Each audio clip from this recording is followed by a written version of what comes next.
Voici le thème de ce matin. Nous avons la pensée de Christ. Et c'est une parole que j'ai reçue en priant. Nous avons la pensée de Christ. Puis je ne savais plus exactement où ça se trouvait dans les épîtres. Et ce matin, on va parler d'un texte qui se trouve dans l'épître aux Corinthiens. 1 Corinthiens 2, versets 6 à 16. Et avant de développer ce que j'ai à vous partager ce matin, avant de développer tout ça, je voudrais juste vous rappeler, on a chanté qu'on a un grand Dieu. On a un Dieu qui est majestueux, un Dieu qui est tout autre, un Dieu qui est aussi exigeant. Mais ce Dieu, il s'est fait chair. Ce Dieu, il nous a rejoints dans notre humanité. Et il y a cette grâce qu'on peut saisir. D'accord ? Ce matin, ça va être un peu exigeant, peut-être pour certains, ce message. Mais on va lire ensemble la parole de Dieu. Et pour ceux qui ont leur Bible, sur format numérique ou sur format papier, je vous invite à ouvrir vos Bibles. Sinon, ça s'affiche juste ici. Voici ce que dit la parole. « Cependant, c'est une sagesse que nous prêchons parmi les parfaits. Sagesse qui n'est pas de ce siècle, ni des chefs de ce siècle qui vont être anéantis. Nous prêchons la sagesse de Dieu, mystérieuse et cachée, que Dieu, avant les siècles, avait destinée pour notre gloire. Sagesse qu'aucun des chefs de ce siècle n'a connue, car s'ils l'eussent connue, ils n'auraient pas crucifié le Seigneur de gloire. Mais comme il est écrit, ce sont des choses que l'œil n'a point vues, que l'oreille n'a point entendues, et qui ne sont point montées au cœur de l'homme, des choses que Dieu a préparées pour ceux qui l'aiment. Et ceux qui l'aiment, c'est vous et moi. Dieu nous les a révélées par l'Esprit, car l'Esprit sonde de tout, même les profondeurs de Dieu. Lequel des hommes, en effet, connaît les choses de l'homme, si ce n'est l'Esprit de l'homme qui est en lui ? De même, personne ne connaît les choses de Dieu, si ce n'est l'Esprit de Dieu. Or nous n'avons pas reçu l'Esprit du monde, mais l'Esprit qui vient de Dieu, afin que nous connaissions les choses que Dieu nous a données par sa grâce. Amen. Et il continue, Paul continue. Et nous en parlons non avec des discours qu'enseigne la sagesse humaine, mais avec ceux qu'enseigne l'Esprit, employant un langage spirituel pour les choses spirituelles. Mais l'homme animal ne reçoit pas les choses de l'Esprit de Dieu, car elles sont une folie pour lui. Et il ne peut les connaître, parce que c'est spirituellement qu'on en juge. L'homme spirituel, au contraire, juge de tout, et il n'est lui-même jugé par personne. Car qui a connu la pensée du Seigneur pour l'instruire ? Or, dit Paul, nous avons la pensée de Christ. Et c'est vraiment ce verset qui est clé. Nous avons la pensée de Christ. Mais combien défiant ? Qui peut dire aujourd'hui, moi, j'ai la pensée de Christ ? C'est défiant, hein ? Et Paul le dit pourtant. Nous avons la pensée de Christ. Alors le fil rouge de ce que j'ai à vous partager ce matin, ça va être qu'est-ce que ça signifie avoir la pensée de Christ ? En introduction, je me suis posé la question, tiens, on pense à beaucoup de choses dans la journée, mais combien savent, combien de pensées viennent agiter notre cerveau ? Combien il y a de pensées chaque jour ? Il y en a énormément. On n'a aucune idée ? Si, on a une idée parce qu'il y a des scientifiques qui se sont penchés sur la question. Et selon un article de Science et Vie de 2020, qui est intitulé « Nous aurions 6200 pensées par jour en moyenne ». Ça en fait, hein ? Ça en fait. Et il s'agit de 2 chercheurs canadiens qui ont analysé par IRM fonctionnel un cerveau qui est en activité et puis au repos. Et puis la méthodologie, elle consistait à simplement voir, détecter à chaque fois qu'il y a une nouvelle pensée chez la personne qui était analysée. Et ils ont réussi à avoir ce chiffre, 6200 pensées par jour. Ça donne le tournis. C'est pour dire combien il s'en passe des choses là-haut. Hein, il s'en passe. Et ce matin, si des chercheurs essayaient d'analyser ce que vous pensez, alors que je suis en train de parler, peut-être certains pensent à autre chose, c'est possible, je vous pardonne. Je vous pardonne. Peut-être que certains sont préoccupés par des situations. Et pendant la louange, je recevais, il y a des gens qui sont préoccupés. Il y a des choses qui préoccupent les gens, mais on va pouvoir peut-être prier après le culte. S'il y a des choses qui vous préoccupent particulièrement, venez devant.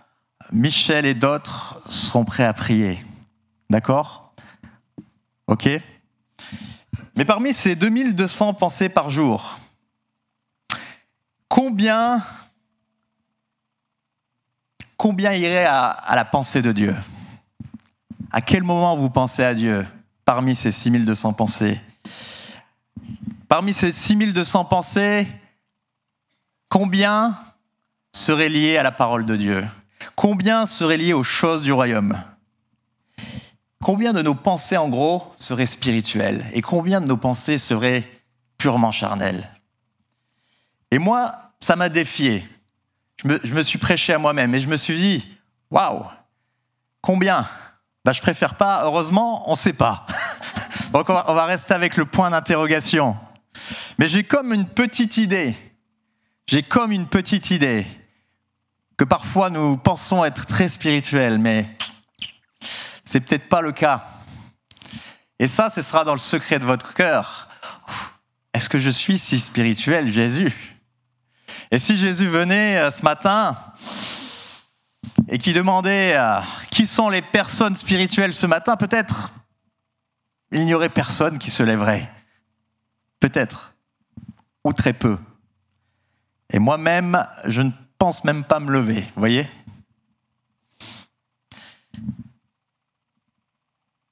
Alors ce texte, il m'a fait penser à une devise qui n'existe pas, mais que je me suis notée. Dis-moi ce que tu penses et je te dirai ce que tu es. Dis-moi ce que tu penses et je te dirai ce que tu es. Sommes-nous des chrétiens spirituels ?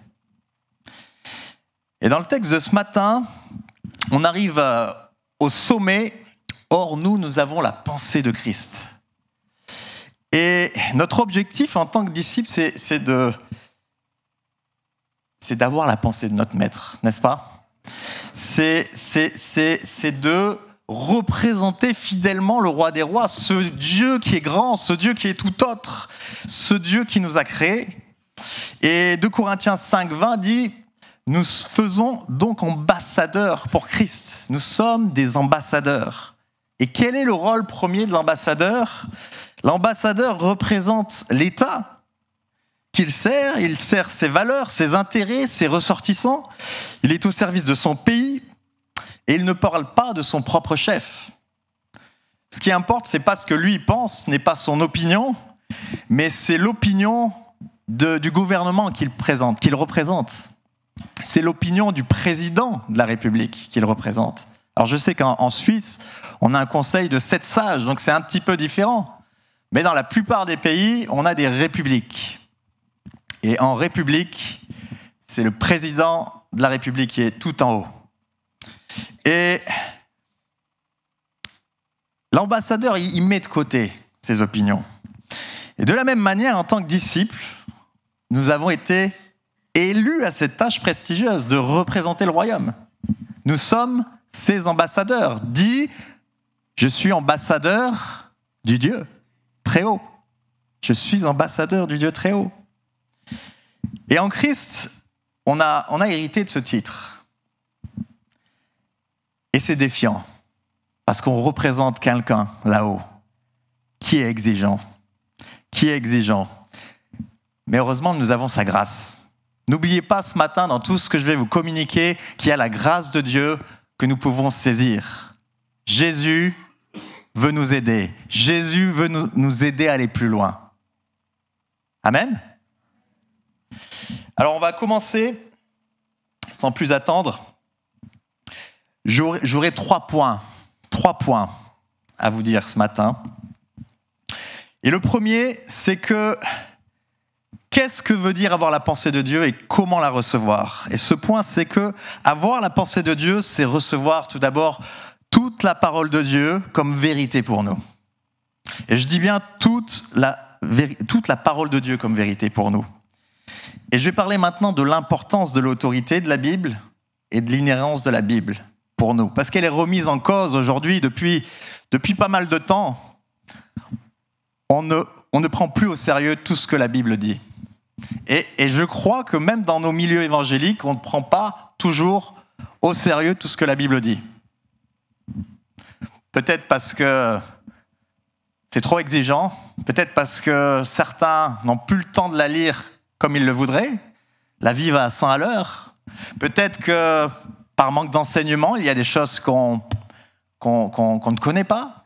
Mon peuple périt faute de connaissance, dit la parole.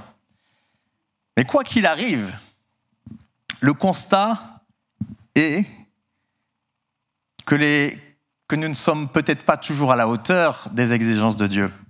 Et aujourd'hui, les valeurs du monde sont complètement opposées aux valeurs du royaume. Qui ne fait pas ce constat? Et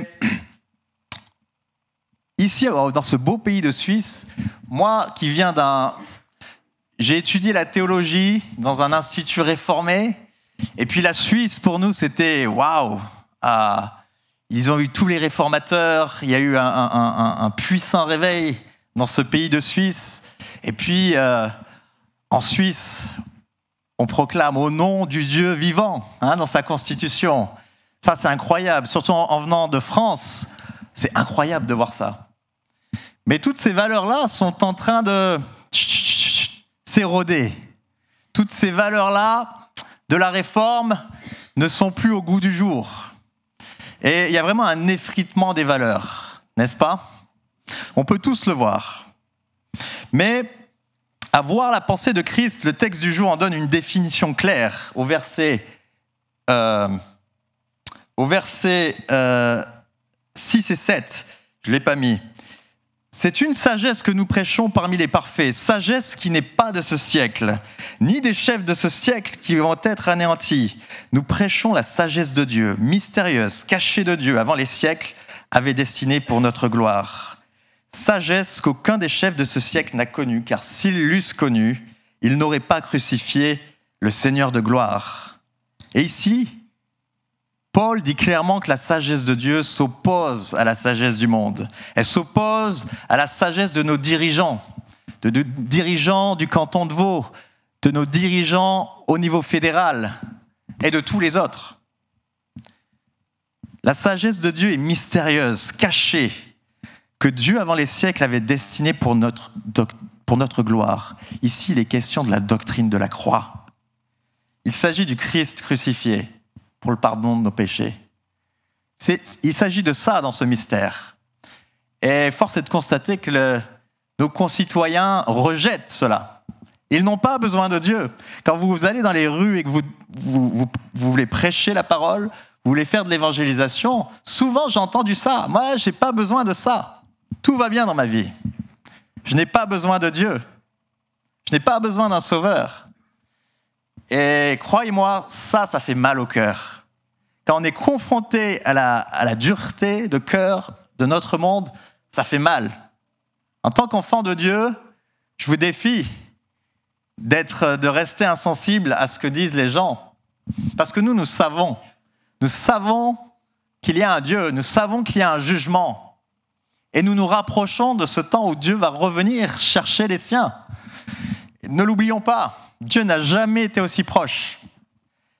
Et j'en parle avec émotion parce que Dieu veut toucher tous les hommes.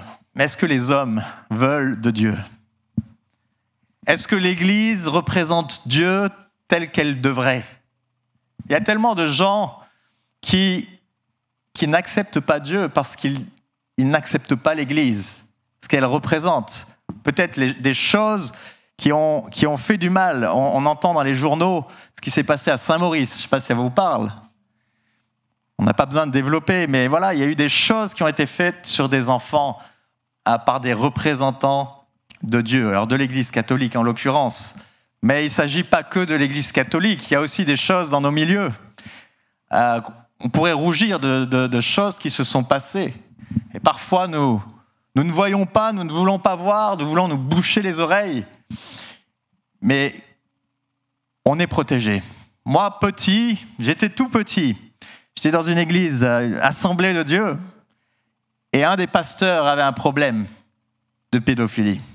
J'ai été préservé, et ce n'est que plus tard que les choses ont été exposées. Satan est là de partout, même dans nos milieux évangéliques. Et l'autorité de la parole, elle est importante. On doit revenir à ce texte. L'importance de l'autorité de la Bible. Cela signifie que les affirmations que l'on trouve dans les Écritures sont vraies. C'est ça l'inhérence de la Bible, l'autorité. Tout ce que l'Écriture affirme et déclare doit être vrai et digne de confiance. Mais le croyons-nous ? Et tous les textes bibliques sont inspirés par l'Esprit de Dieu. Ce n'est pas juste des auteurs humains qui ont agencé des textes, qui ont pris à droite, à gauche dans l'Ancien Testament. Non, la Bible est claire. Et Paul le dit en 2 Pierre. En 2 Pierre 1, 21, toute écriture est inspirée de Dieu, utile pour enseigner, pour convaincre, pour corriger, pour instruire dans la justice, afin que l'homme de Dieu soit accompli et propre à toute bonne œuvre. Et le deuxième texte, Jean 15, 26 dit « Quand sera venu le Consolateur, que je vous enverrai de la part du Père, l'Esprit de vérité qui vient du Père, il rendra témoignage de moi. » Et donc, nous avons accès à la pensée du Christ à travers l'Écriture, principalement. Et c'est cette action du Saint-Esprit qui a permis aux auteurs de la Bible et du Nouveau Testament de parler au nom de Dieu. Et c'est là où nous devons placer notre foi en Dieu. Ok, ce texte qui est passé à travers les siècles, les millénaires, il est véritable, il est juste, il est vrai. Et le fait de penser cela est remis en question par beaucoup de chrétiens. Ne l'oublions pas, l'Église, c'est un tout qui est très hétéroclite. Il n'y a pas juste que des évangéliques, il n'y a pas que les églises de réveil. Il y a toute une météorite d'églises avec des valeurs, des pensées, une culture différente. Et l'Église avec un grand E, c'est toutes ces églises. Et certaines vérités et affirmations bibliques aujourd'hui, elles deviennent sensibles. On peut être accusé à tort d'être des rétrogrades, peut-être. On reste attaché aux valeurs du passé, on est opposé au progrès. Il y a des valeurs dans la Bible telles que la pudeur, le respect des anciens, tenir ses enfants dans la soumission, s'occuper de ses proches, cultiver le fruit de l'esprit. Toutes ces choses-là, elles font partie de la Bible. Mais est-ce qu'on les enseigne ? Est-ce qu'on enseigne toute la parole de Dieu ? Vous savez, une des choses qui est marquante dans la Réforme, c'est qu'il voulait prêcher toute la parole de Dieu. Et par exemple, Jean Calvin, à Genève, lui, il avait un type de prédication très simple en apparence. Il prenait le texte, il faisait de manière très linéaire. Il prenait le texte.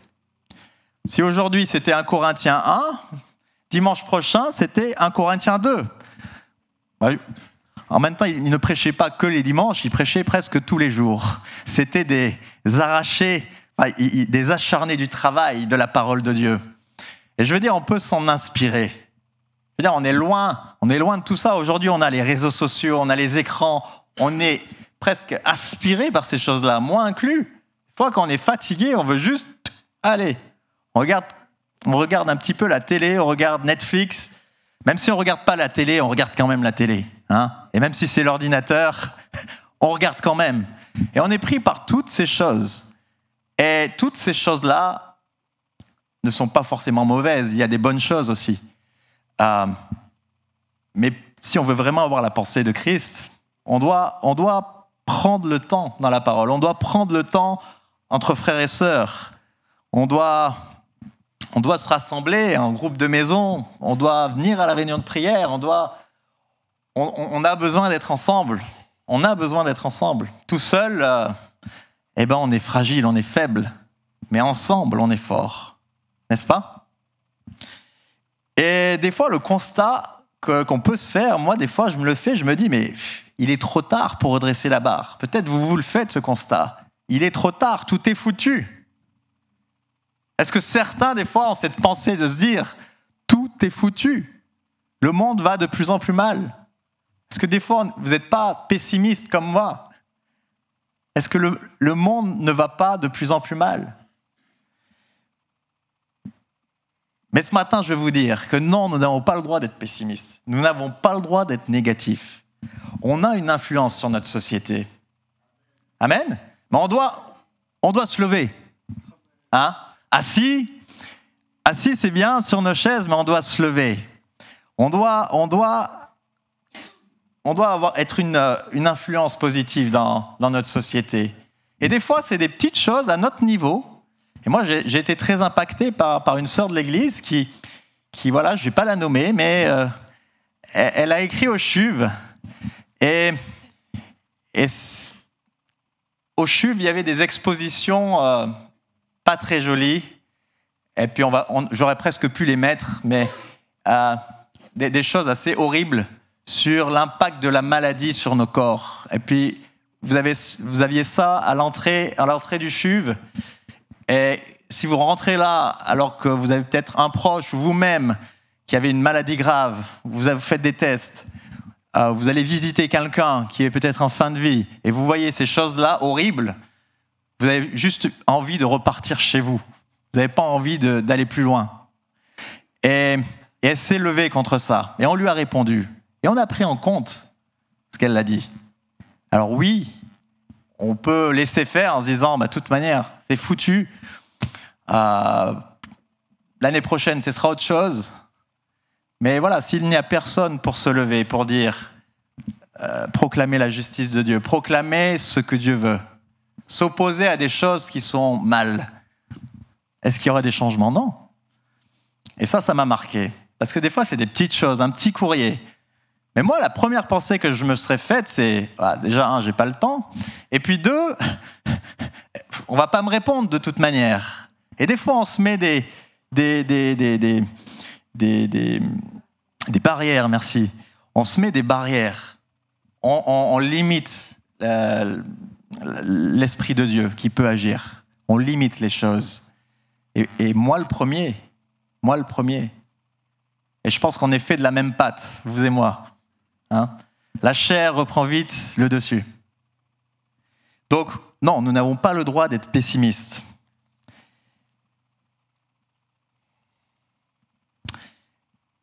Et si tu ne sais pas quoi faire dans telle ou telle situation, l'Esprit de Dieu qui vit en toi, c'est ce qu'il faut faire. L'Esprit de Dieu qui vit en toi, c'est ce qu'il faut faire.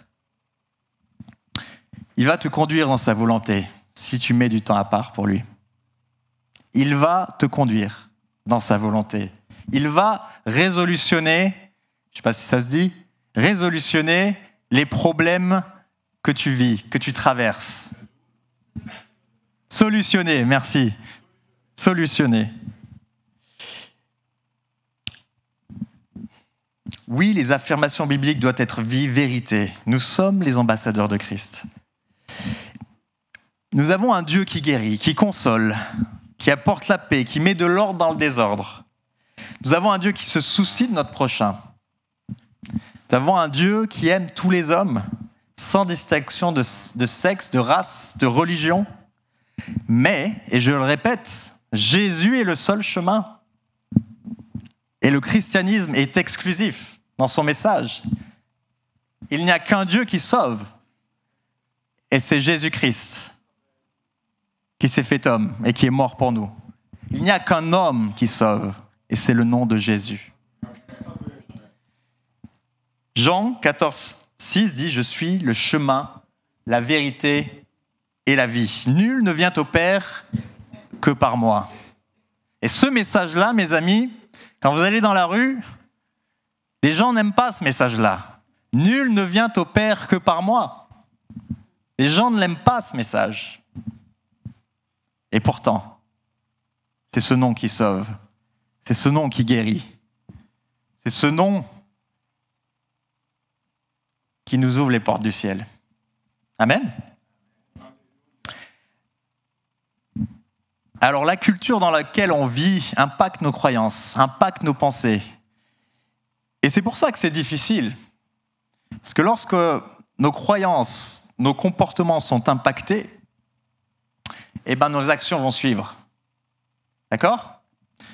Si tu penses que tu es nul, si tu penses que tu n'as rien à apporter à ce monde, alors tu n'apporteras rien à ce monde. Laisse-moi te dire, tu n'apporteras rien à ce monde. Et c'est pour ça qu'on a besoin de se revêtir de toute la pensée de Christ. On a besoin de cette grâce, mes amis. On a besoin de se tenir dans la prière parce qu'on est peu de choses. Et nos pensées, vous voyez, rappelez-vous, 6200 pensées. Combien sont pleinement spirituelles? Combien sont inspirées de Dieu? Sinon, nous sommes voués à la défaite. Nous sommes voués à nous morfondre. Nous sommes voués à ne pas vivre la vie pleinement, avec joie. Et Jésus nous appelle à vivre cette vie avec joie, à la vivre pleinement. Mais c'est dur, mes amis. On ne vit pas dans un monde de bisounours. Hein. C'est dur. Mais on doit se reposer sur Christ. C'est lui notre roc, c'est lui notre rocher. Et dans 2 Timothée 4, 3, 5, ce texte nous dit clairement pourquoi. Pourquoi c'est si dur d'être chrétien, né de nouveau, évangélique? Pourquoi c'est si dur de croire que toute la parole dit la vérité? Voici ce que Paul à Timothée dit. Car il viendra un temps où les hommes ne supporteront pas la saine doctrine, mais ayant la démangeaison d'entendre des choses agréables. Ils se donneront une foule de docteurs selon leurs propres désirs. Selon leurs propres désirs. Est-ce qu'on n'est pas dans ces temps, mes amis? Détourneront l'oreille de la vérité et se tourneront vers les fables. Mais toi, sois sobre en toutes choses, supporte les souffrances, fais l'œuvre d'un évangéliste, remplis bien ton ministère. Et nous sommes tous appelés à être des évangélistes. Là où nous sommes. Peut-être pas des évangélistes comme des grands prédicateurs, comme des Reinhard Bonnke, mais ce sera peut-être notre palier, ce sera peut-être quelqu'un dans le métro, quelqu'un dans le bus. Si vous conduisez en voiture comme moi, vous avez moins d'opportunités, mais il y a toujours des opportunités. Il faut juste s'en saisir et être disponible. Et parfois, c'est pas toujours facile. Quand on est fatigué, c'est pas toujours facile. Mais on est appelé à ça. On est appelé à être des ambassadeurs. Et des ambassadeurs, ils doivent parler. Amen.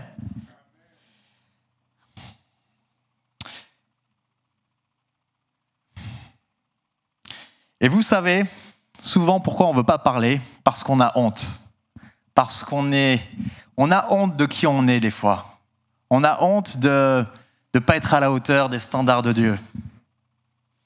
On se dit, mais moi, qui suis-je? Regarde ce que je fais.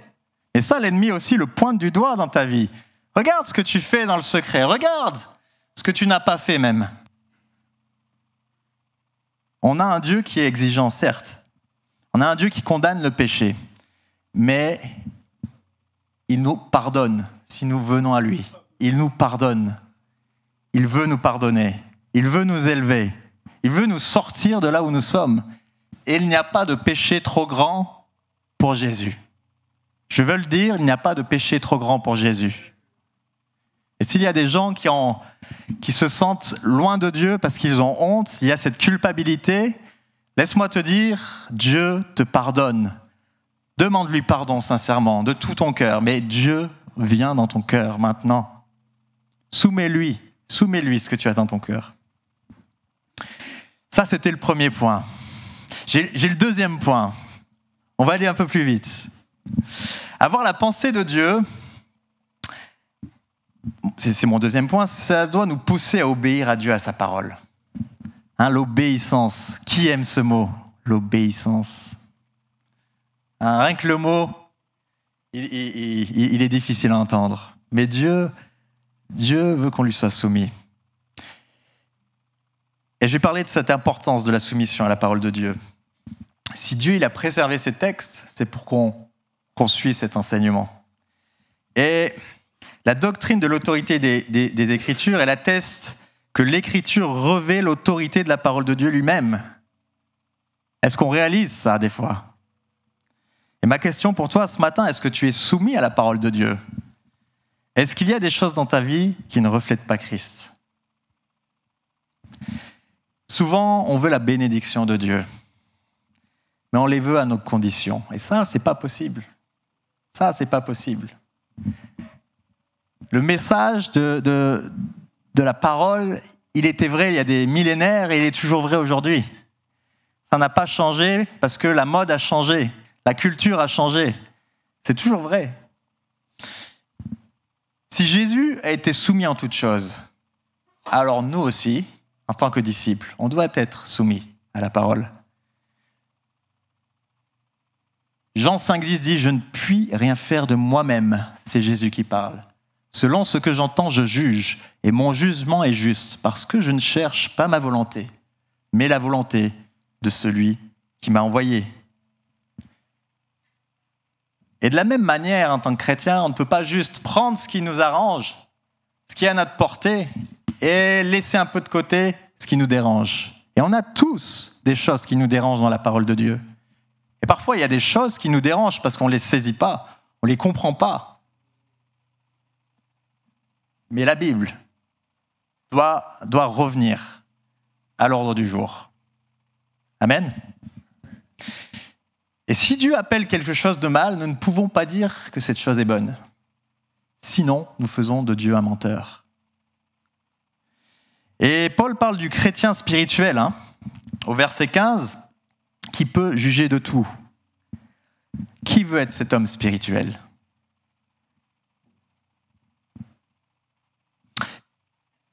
Mais l'homme qui n'est pas spirituel ne peut pas comprendre la profondeur de la sainteté de Dieu, ni du mal. Les gens, dans le monde, ont une certaine notion du mal, mais nous, qui avons l'Esprit de Dieu en nous, nous sommes plus fins dans cette sensation. Nous sommes plus fins. Nous pouvons percevoir peut-être d'une manière différente ce qu'est le mal. Nous sommes repris dans notre fort intérieur. Nous avons le Saint-Esprit qui vit en nous. Et donc on a cet avantage. Parfois, ça nous met dans une situation difficile. On a cet avantage du Saint-Esprit qui vit en nous et qui manifeste ce qui est en nous. Dieu veut transformer nos cœurs. Dieu veut changer notre cœur de pierre. Et je ne vais pas trop développer ce point-là, mais lorsque nous sommes soumis à la parole de Dieu, les personnes qui sont hors de l'Église, peut-être vont nous juger, nous critiquer, se moquer de nous, seront peut-être parfois incompris. Mais nous sommes regardés par les gens du dehors, par notre attitude, par notre comportement. Et c'est ce que je veux aborder un petit peu plus dans la troisième partie.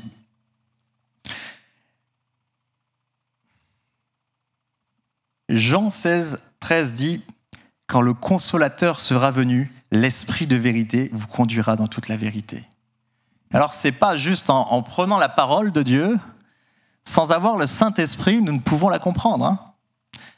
L'intellectuel de notre temps, il y a des intellectuels qui connaissent très bien la Bible, mais ils ne saisissent pas la profondeur du message.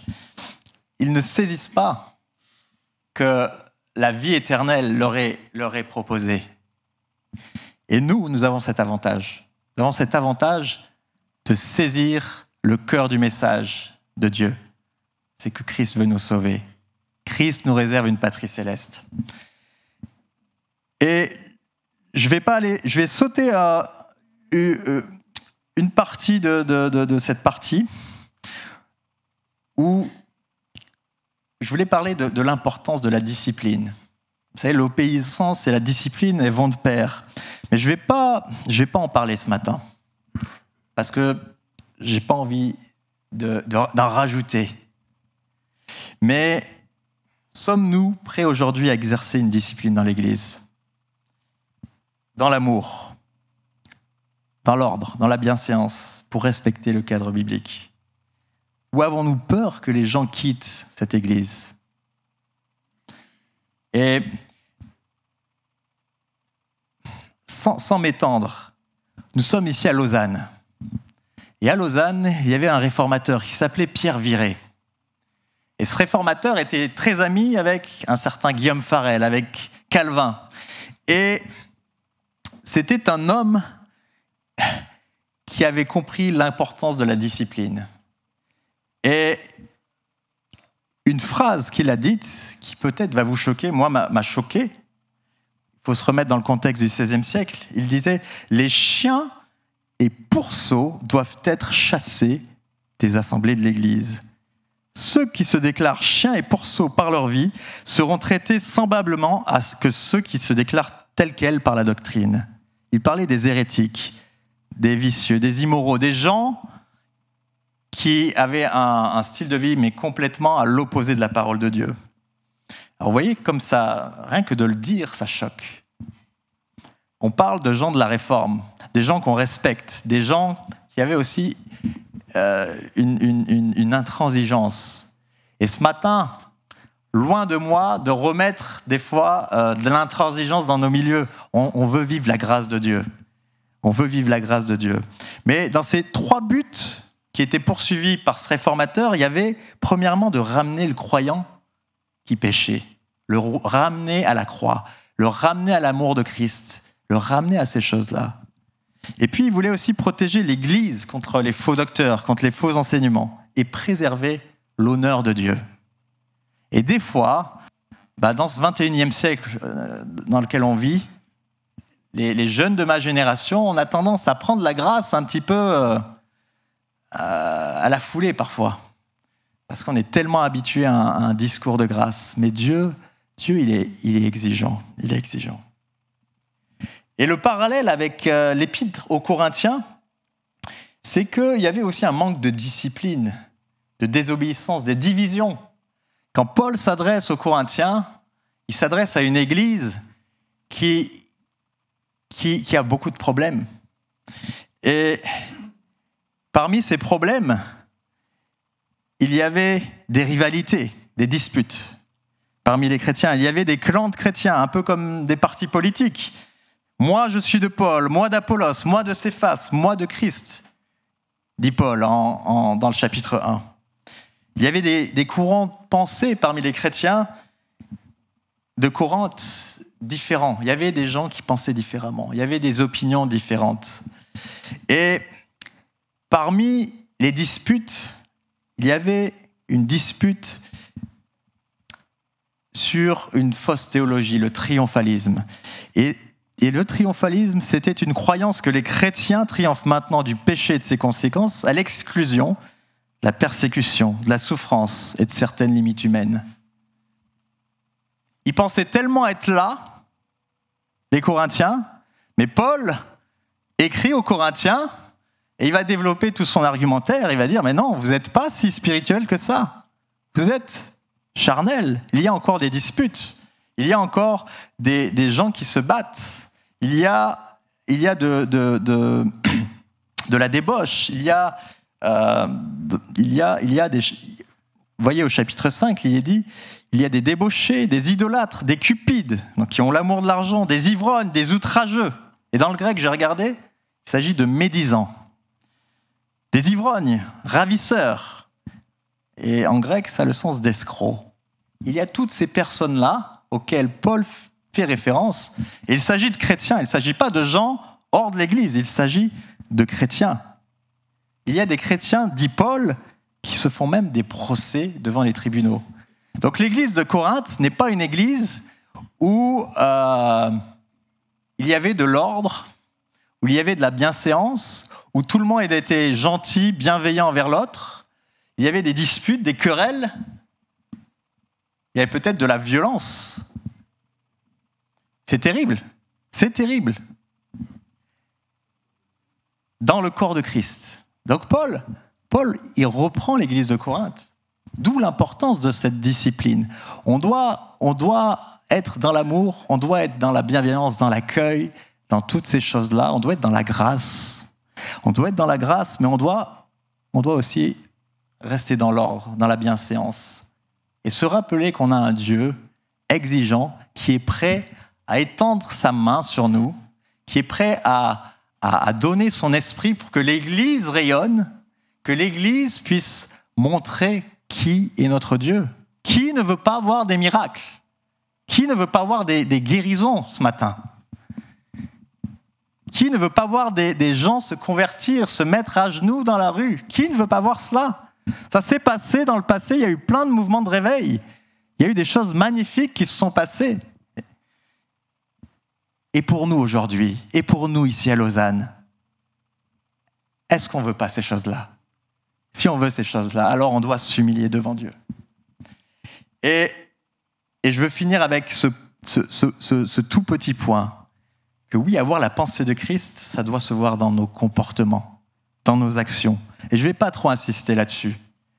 Mais l'importance, mes amis, du témoignage. Il n'y a rien de mieux que le témoignage.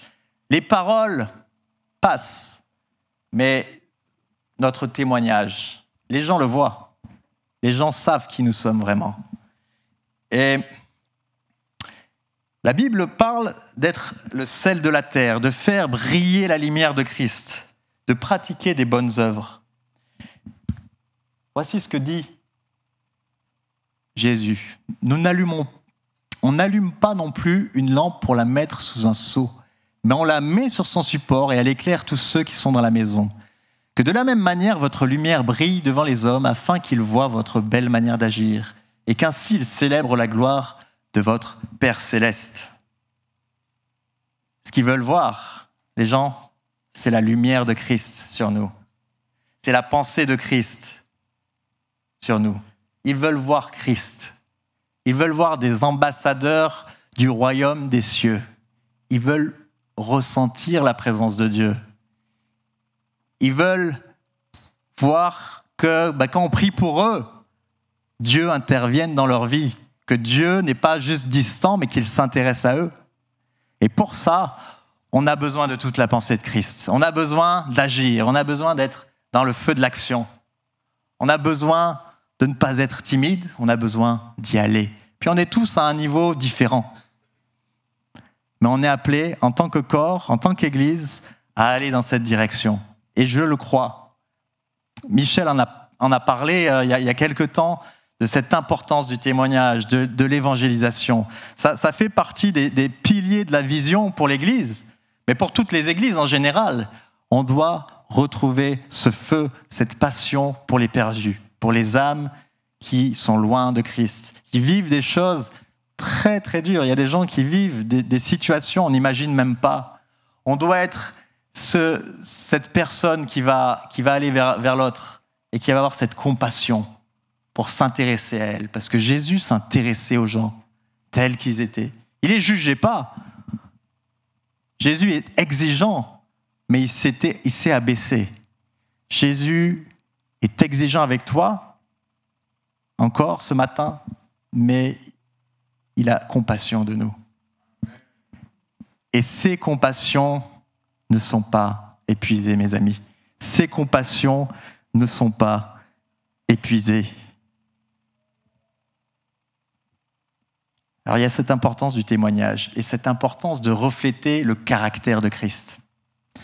Philippiens 2, 5 à 11 dit « Ayez en vous les sentiments qui étaient en Jésus-Christ. » Waouh ! Ayez en vous les sentiments qui étaient en Jésus-Christ.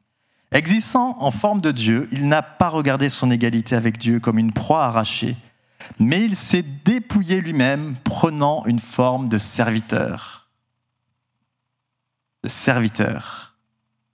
Et en devenant semblable aux hommes, il a paru comme un vrai homme, il s'est humilié lui-même, se rendant obéissant jusqu'à la mort. Et je m'arrête là. ayez en vous les sentiments qui étaient en Jésus-Christ. Alors, on pourrait parler tellement de cela. Je n'ai pas voulu aller dans cette direction. Mais rappelez-vous comment Jésus s'est comporté dans son ministère terrestre. On doit être des petits Christ, là où nous sommes. Une petite parole douce, empreinte de compassion. Pam, ça peut changer une vie. Amen. Parfois, c'est juste 10 secondes. Mais ce que nous disons a un impact bien plus éternel. Et peut-être, parfois, nous serons surpris lorsque nous avons osé dire certaines choses à des personnes. Nous n'avons rien vu. Nous n'avons pas vu une personne à genoux en train de pleurer et se repentir. Mais nous avons semé. Et chaque semence que nous semons autour de nous seront éternelles. Elles sont récoltées et elles croissent. Croyons que ce que nous faisons ici-bas a une portée éternelle. Croyons que Dieu ne va pas laisser cette semence mourir. Faisons confiance que Dieu sait s'occuper des siens. Que Dieu est tout-puissant pour faire croître une semence dans un milieu pierreux, dans un milieu qui est dur, dans des cœurs qui refusent Dieu. Dieu peut faire reverdir un désert. Dieu peut de la même manière adoucir les cœurs. Adoucir les cœurs. Et je vais vous laisser avec cette pensée. Alors en conclusion, que signifie avoir la pensée de Christ ? C'est suivre les pas de notre Maître, ni plus ni moins. C'est suivre son enseignement, c'est le mettre en pratique. C'est voir le monde qui nous entoure comme Christ le voit. C'est rejeter l'esprit du monde, c'est s'opposer aux œuvres de la chair et c'est refuser catégoriquement le péché. Le péché doit être condamné. Il doit être condamné par la grâce. Il ne s'agit pas juste de dire « ça, c'est pas bien ». Toi, tu fais des choses qui ne sont pas bien. Non, non. On doit aimer, avoir compassion des âmes. Mais on ne doit pas tout tolérer non plus. Et avoir la pensée de Christ, c'est aimer notre prochain. Il y a une chose qu'on doit faire, c'est d'aimer autour de nous. Mais c'est aussi accepter la souffrance à cause de son nom. C'est accepter la souffrance à cause de son nom. Alors, comment avoir la pensée de Christ ? En acceptant tout ce que dit la parole de Dieu. Je répète, en acceptant tout ce que dit la parole de Dieu. Sans prendre ce qui nous plaît, ce qui nous dérange, mais se laisser transformer en profondeur par l'esprit vivant de Christ en nous. Il vit en nous, des fois il veut parler, et nous, on ferme le robinet. On ne le laisse pas parler. On a besoin de ces temps à part avec Christ, avec le Saint-Esprit. Et je vais vous laisser avec cette parole qui dit, Romains 12:2, « Soyez transformés par le renouvellement de l'intelligence, afin que vous discerniez quelle est la volonté de Dieu, ce qui est bon, agréable et parfait. » Ce qui est bon, agréable et parfait. Et je vais vous laisser avec ces paroles. Amen.